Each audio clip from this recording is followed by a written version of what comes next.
भाइयों नमस्कार।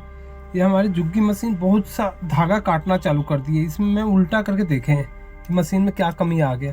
ये देखिए ऐसे ऐसे बारीक बारीक कपड़े कर रहा है मशीन। तो मैंने ये चला के देखे क्या कमी।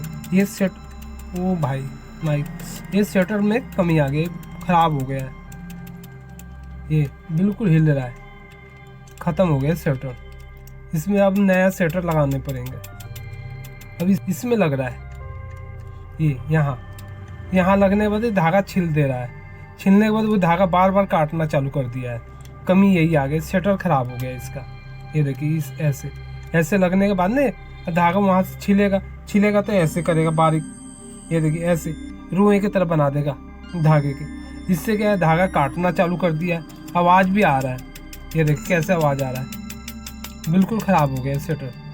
अब इसको ना नया चेंज करना है।